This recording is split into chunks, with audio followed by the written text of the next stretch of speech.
Una, Ituturo ko sa inyo kung paano gumawa ng balisongsong sa Bicol.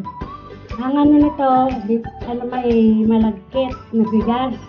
Hahaluan ng hindi malagkit, tapos ipapagiling. Pagkatapos, lalagyan ng buko, asukal. Yun lang, madali lang gawin ko. Tapos ibabalot pwede naman sa daon ng saging. Itong pambalot na to, galing pa ito ng Bicol. Yung tawag dito, agikik. Mas maganda ito balutan kasi mabango. Simple lang paggawa. Yung mga hindi pa marunong gumawa nito, pero yung mga Bicolano, alam nila to gumawa. Yung mga hindi marunong gumawa, yan lang. Madali lang gawin pang merienda.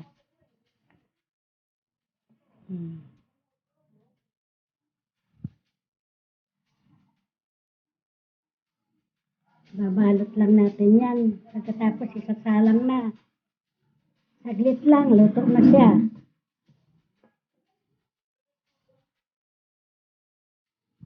Pero karamihan marunong nang gumawa nito eh. Yun lang. Ganyan lang. Mas maganda kasing babalutan to eh. Dinadala pa ito sa akin ng pamangking ko dun sa Bicol.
Kasi pag wala na ang dahon na ito na pwede naman.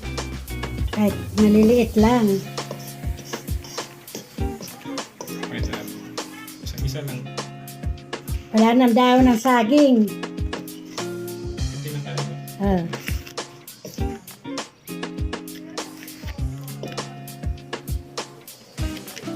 Ayan po.